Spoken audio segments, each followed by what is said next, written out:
Olá, sou o professor Rogério de Souza, junto com o Instituto Supera, para a disciplina de História de Israel. Para estudar a história, é importante que nós tenhamos acesso às fontes históricas. Como reconstruir a história de um povo que se mostra presente na história da humanidade desde os primórdios. Qual que é a pré-história de Israel, a história de Israel no Antigo Testamento e a história de Israel pós-Antigo Testamento. São grandes períodos. O que nós temos em mãos hoje? Em primeiro lugar, a Bíblia. A Bíblia hebraica. A Bíblia hebraica é chamada de Tanakh.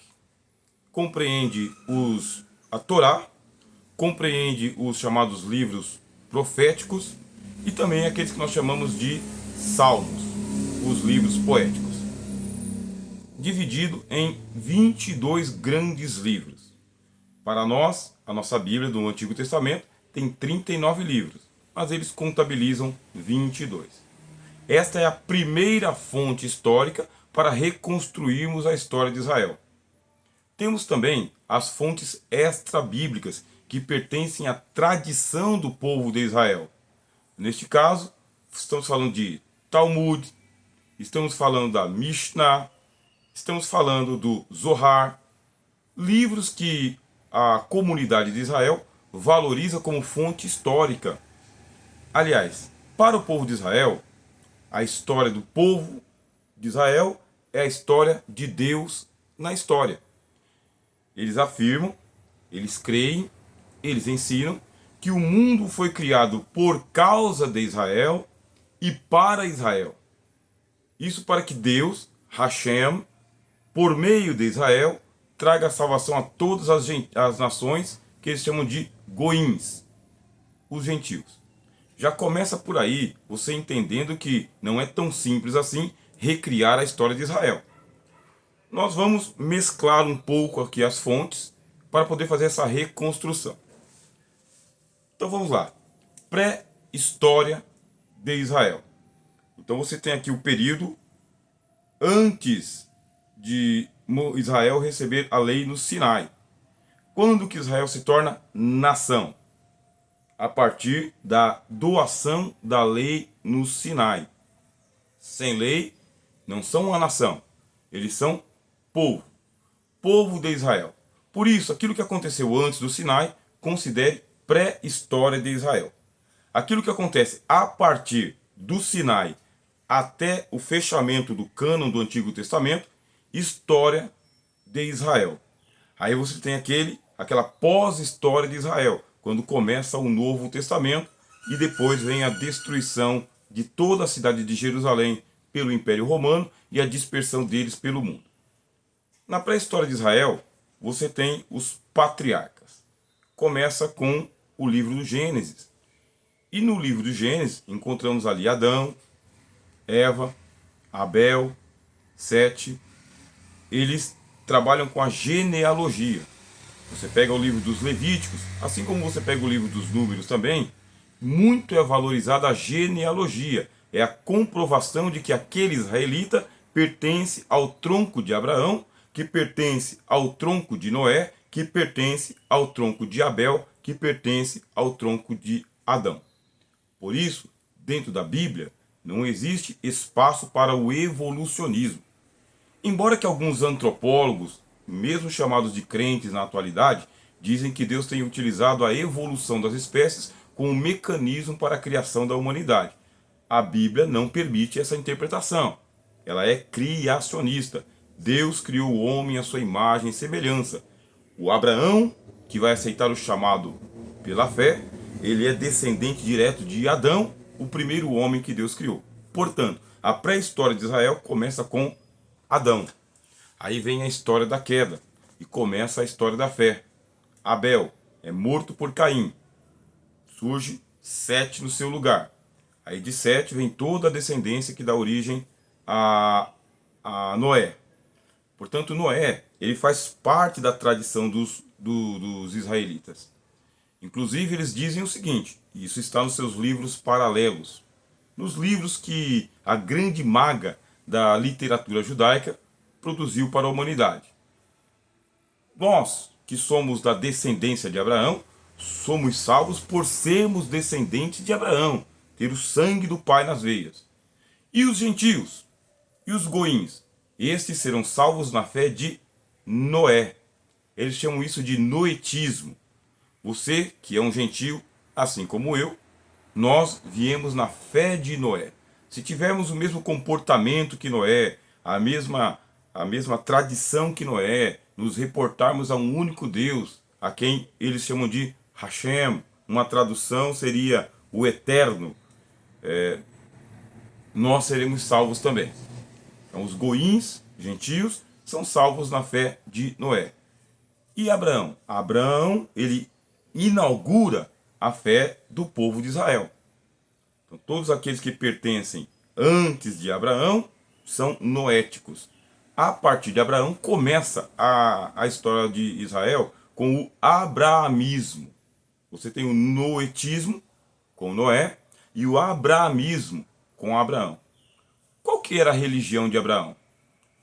Os estudiosos são quase que unânimes em dizer que Abraão não era um monoteísta, como nós acreditamos. O que é o monoteísmo?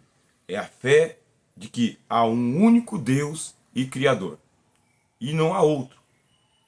Os estudiosos, teólogos, filólogos, pessoal que trabalha com a Bíblia no seu texto original e com as tradições antropológicas, dizem que Enoque pertencia que o Abraão pertencia ao enoteísmo.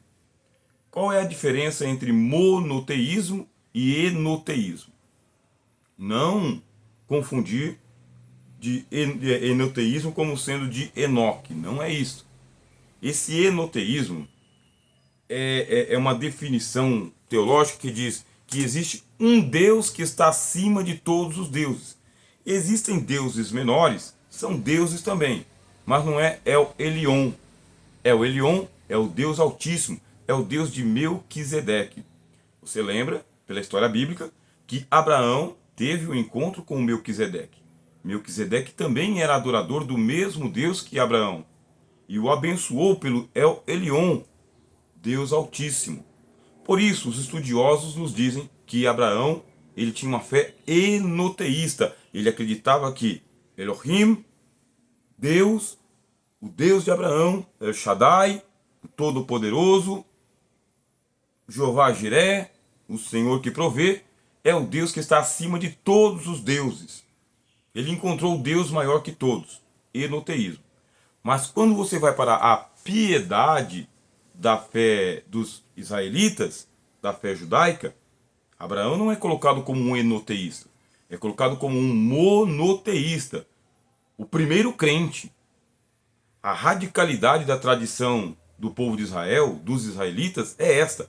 Abraão, ele é o primeiro crente. Ele é mais crente do que Enoque, mais crente do que Noé, mais crente do que Abel. Por quê? Porque é em Abraão que você vai ter aqui Isaac, de Isaac vem Jacó, e de Jacó vem os patriarcas. E o nome de Jacó é alterado pelo anjo para ser Israel. Uma tradução direta seria o príncipe de Deus. É o principal. É aquele em quem Deus vai inaugurar a nação israelita. Mas ainda estamos na pré-história. Toda essa história dos patriarcas é chamada de a pré-história. Você está dentro do abraamismo. O abraamismo é essa peregrinação em busca do Deus único, do Deus verdadeiro, do Deus Altíssimo, do El Shaddai, Deus Todo-Poderoso, do Jeová Jiré, Deus que tudo provê.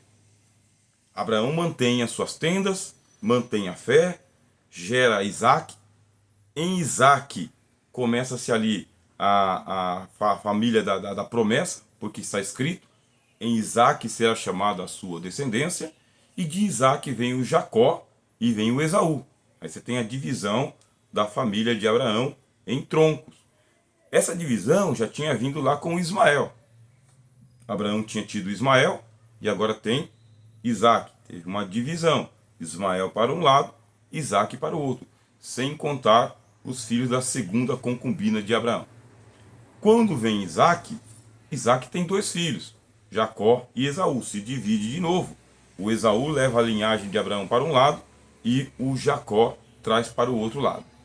Quando chega nos dias de Jacó, o homem tem 12 filhos e uma filha. Desses 12 filhos, quem ficou como herdeiro da fé de Abraão? Nós vemos José. É com José que fica a fé de Abraão. E depois, com a conversão dos irmãos de José, é que o Jacó profetiza sobre a vida deles e em Judá é depositado o cetro.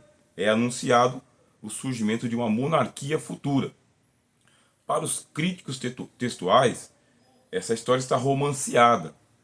Não ignore isso. Você que está fazendo um curso de teologia precisa dessas informações. Nós fazemos uma leitura da Bíblia bastante romanceada.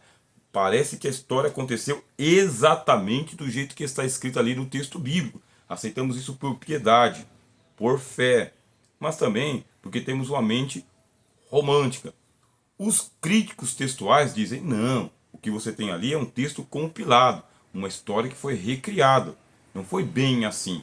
Existem fatores históricos, políticos, econômicos ali e religiosos que não estão presentes no texto. Você vê, por exemplo, que Abraão, ele negocia a esposa dele por 2 vezes com reis da terra de Canaã e com o rei do Egito, cedendo ela para ir para os haréns desses monarcas. Aí você precisa das fontes históricas para saber o que é que está acontecendo ali.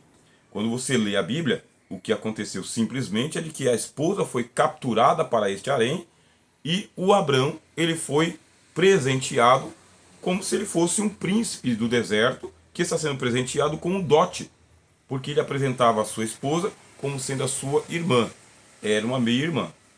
Bom, nesse momento em que você já está bem avançado aqui no seu curso teológico, provavelmente você já tenha passado pela antropologia bíblica, tenha passado pela arqueologia bíblica, pela cultura, pela geografia, e tudo isso vai dar explanação para você sobre o texto. Nessa pré-história você está andando com o abraamismo. Isaac abraça a fé de Abraão. Jacó abraça a fé de Abraão e José abraça a fé de Abraão. Todos eles se identificam como sendo filhos de Abraão. Mas com a conversão de Jacó, quando é que Jacó se converte? Começa a conversão de Jacó quando ele sai da casa do pai e tem uma visão da escada.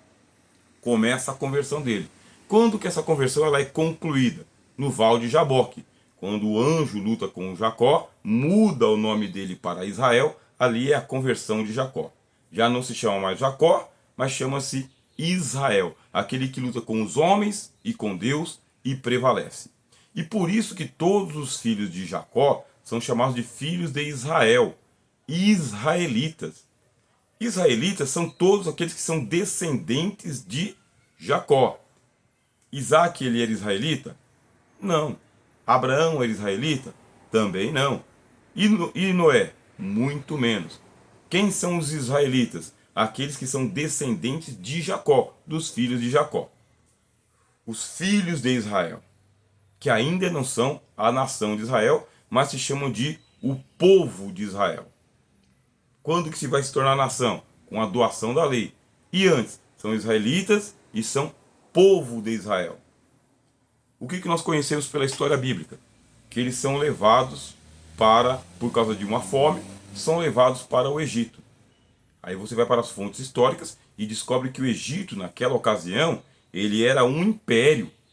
Ele tomava conta de toda aquela região norte do continente africano e ele tomava conta também do Oriente e estendia o seu domínio até as margens da Babilônia. Egito era um império gigantesco.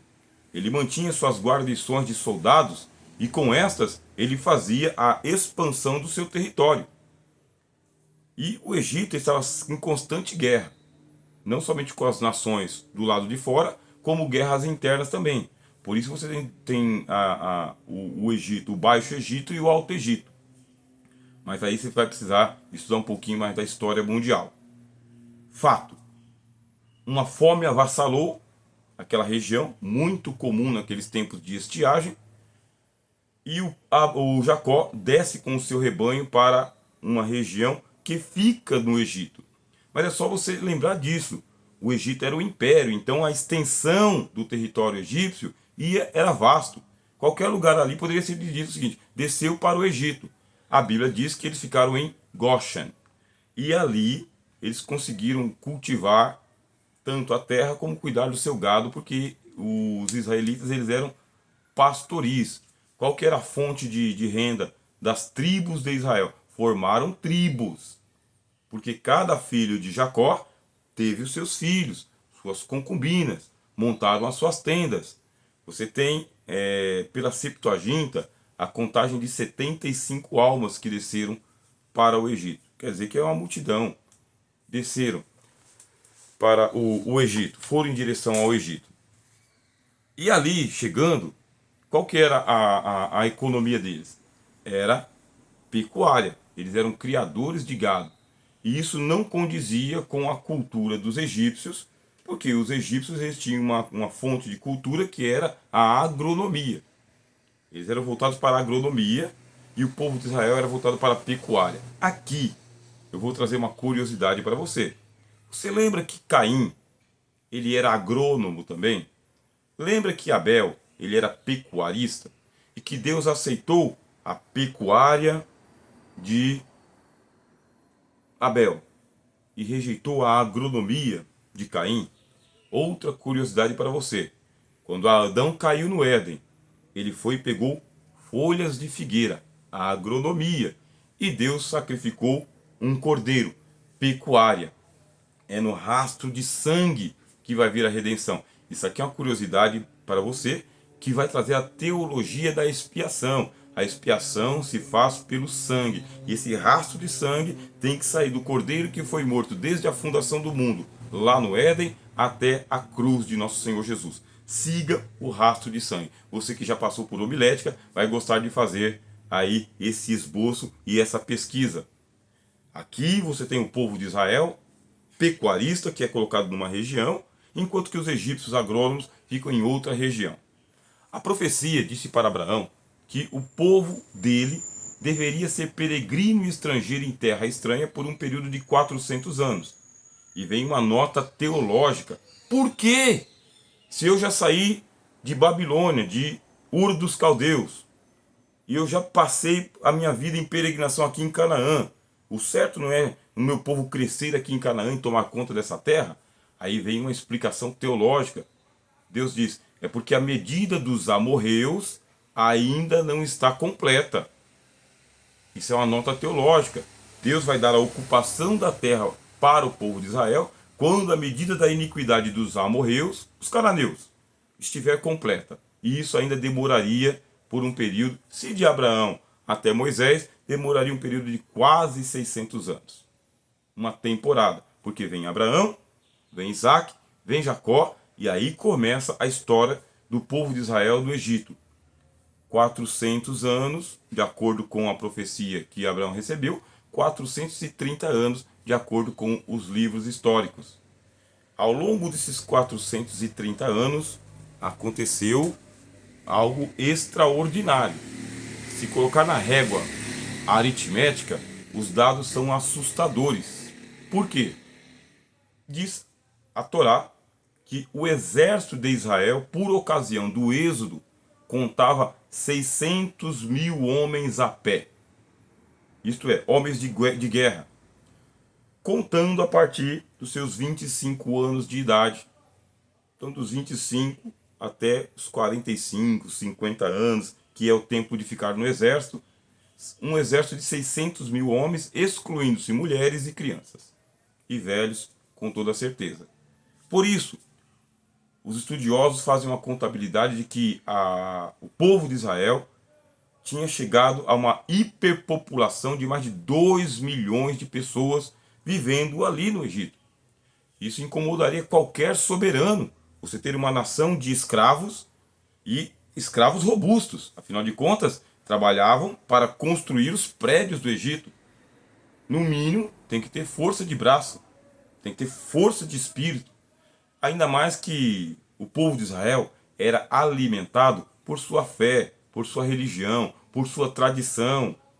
Embora nós tenhamos a Torá a partir dos escritos de Moisés, o povo de Israel diz, já havia escrito antes de Moisés. Já havia gente letrado nas comunidades de Israel. Os cânticos eram cantados na terra do Egito. Os israelitas aguardavam por um libertador. Era um mito que havia se levantado entre eles. Algum tempo desse, Deus nos levantará um libertador e nos retirará aqui da masmorra do Egito. E no livro das tradições, o Talmud, se contam histórias extraordinárias. O historiador Flávio Joséfo também reconstruiu toda essa história, dizendo, baseado em fontes fidedignas. O que tinha de Bíblia antes de Moisés começar a escrever? Você pega o livro de Gênesis e diz, livro das genealogias, livro das gerações. Haviam escritos. Como eram esses escritos? Aí a arqueologia nos diz, existia uma escrita que era uma escrita cuneiforme, em forma de cunha. Significa que eles gravavam as suas histórias ou em tabuinhas de barro ou então em cajados, chamados de cajados de família. E sem falar da tradição oral. Todo mundo conhecia a história porque todo mundo recontava essa história para os seus filhos, para os seus netos, para os seus bisnetos. E a história tinha que ser recontada fidedignamente. Porque quando chegava a hora de contar diante dos anciãos, os anciãos conferiam se a história batia uma com a outra, senão eles tinham que corrigir. A tradição oral se impôs como Bíblia, antes de chegar a Torá escrita para eles. 430 anos, estamos dentro da pré-história de Israel. Surge o libertador Moisés, egípcio. Nasceu no Egito, foi criado na corte de Faraó, era um egípcio, mas começa a se estabelecer a identidade do povo de Israel. Essa identidade não fica restrita à terra onde eles estão vivendo, à nação onde eles estão morando. A identidade do povo de Israel é uma identidade religiosa, teológica, espiritual, se liga a uma herança, a uma cultura israelita. Por isso, se nasceu na Inglaterra, na Alemanha, na França, no Brasil, no Uruguai, no Paraguai, no Egito, em qualquer país da Arábia, isso pouco importa para o israelita. Porque o importante é que ele vem da descendência de Abraão, mesmo que essa semente esteja espalhada pelo mundo inteiro. Cria-se a identidade israelita, que depois nós vamos tratar como sendo identidade judaica. Ainda estamos dentro do abraamismo, de Abraão até Moshe, até Moisés. Moisés, a Bíblia diz, foi educado na corte de Faraó. E diz o livro de Atos que ele recebeu toda a instrução de um príncipe egípcio. Era instrução baseada em astronomia, astrologia, agricultura, estratégia de guerra, literatura, linguagens, arte, poesia, matemática. Era uma formação completa de um príncipe. A Bíblia diz que ele foi instruído em toda a ciência dos egípcios. Toda. Veja só a pessoa que Deus foi escolher. Depois que ele fugiu do Egito, afinal de contas ele havia morto um egípcio, para que ele fugisse, não era um capataz qualquer. Para que ele fugisse, a arqueologia nos diz que eram os altos signatários da corte de Faraó. Moisés matou alguém importante. A Bíblia simplifica e diz que era um egípcio.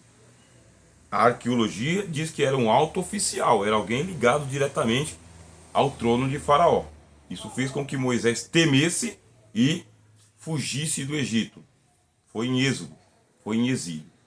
Passou 40 anos esse degredo. Desses 40 anos, ele foi para a família de Abraão, foi para as tendas de Jetro, em Midian. Lá casou-se com uma das filhas de Jetro, que era uma odalisca, era uma moça que participava da religião de seu pai, e diz que o Jetro ele era sacerdote em Midian, quer dizer que é um alto signatário. Moisés está ligado diretamente a uma casta sacerdotal. o que vai combinar com a profecia que o Jacó tinha dado para Levi.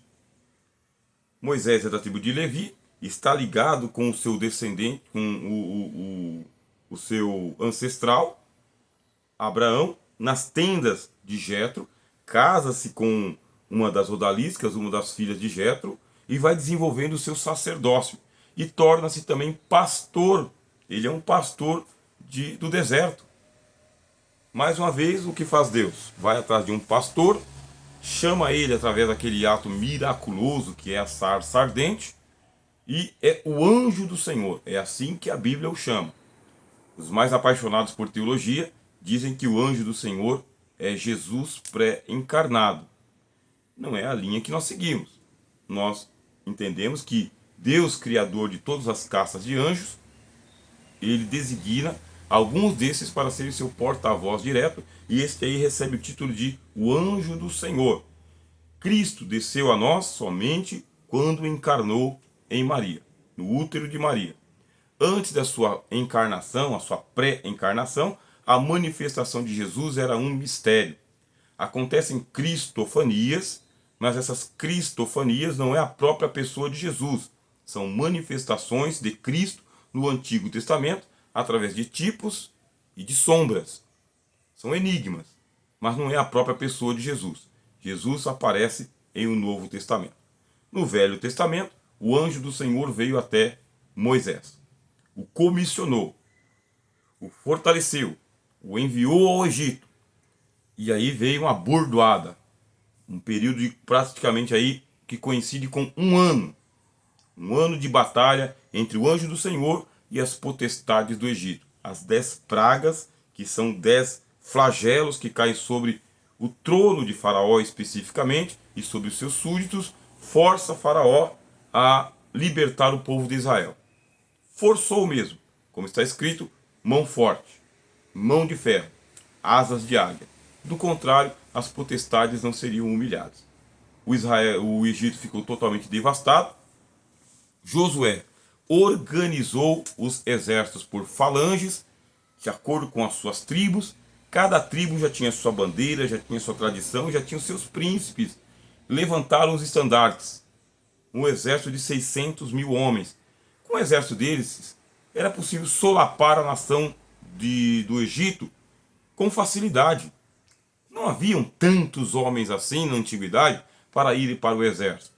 A história nos mostra que os exércitos eles eram compostos de milhares de homens. 80 mil, 100 mil, 70 mil, 150 mil, mas mais de 500 mil de soldados. Na atualidade nós não temos nenhum exército no mundo com tantos soldados assim, 600 mil homens. Mesmo sendo a Rússia, mesmo sendo a China, mesmo sendo os Estados Unidos, nenhum desses tem um exército tão numeroso ao ponto de 600 mil homens armados. Tem a reserva, estamos falando de homens da ativa. Mas é assim que é a história bíblica. Os críticos não deixam para menos. Os críticos dizem que os números estão insuflados, que os números estão exagerados para dar a impressão de grandeza. Mas não era tudo isso não. Depende. Nós estamos apresentando para você aqui a linha da tradição bíblica, da ortodoxia bíblica. 600 mil homens a pé, armados, saem do Egito, são levados para o Mar Vermelho e ali Deus faz um milagre, passando a nação de Israel por dentro do Mar Vermelho. Olha que eu já estou começando a usar nos termos aqui, nação. O povo é batizado em Moisés, diz o apóstolo Paulo. É um batismo que está acontecendo ali. Esse batismo, diz o Paulo, acontece em Moisés, na nuvem e no mar. Deus está passando eles do Egito antigo para a península do Sinai. Quando os egípcios tentam fazer isso, não dá. Nada acontece. A não ser que eles morrem todos afogados. Aí a história pergunta, o faraó morreu afogado também? Não. Não é comum nenhum monarca sair para a guerra. O monarca é a segurança da nação. Ele vai à guerra e ele morre, a nação toda é entregue ao inimigo. Você sabe que isso já aconteceu na história de Israel algumas vezes. O rei foi para a guerra e ele tomba em combate. Por isso, não é viável a gente dizer que o faraó ele foi junto com os seus soldados para o Mar Vermelho. No entanto, é isso que é cantado por Miriam, é isso que é cantado por Moisés. Faraó e os seus cavaleiros. Pela ortodoxia bíblica, sim, o faraó foi afogado, não conseguiu, ele estava obstinado. Aí fica a seu critério. Agora que eles estão na península do Sinai, chegou a hora deles deixarem de ser o povo de Israel, não somente povo, e transformarem-se em nação, organizada por uma legislação, uma lei. Essa lei é chamada de Torá, os 5 livros de Moisés. E é desse ponto em diante que nós vamos aqui para a segunda palestra. Sou o professor Rogério de Souza, junto com o Instituto Supera, na sua disciplina de História de Israel.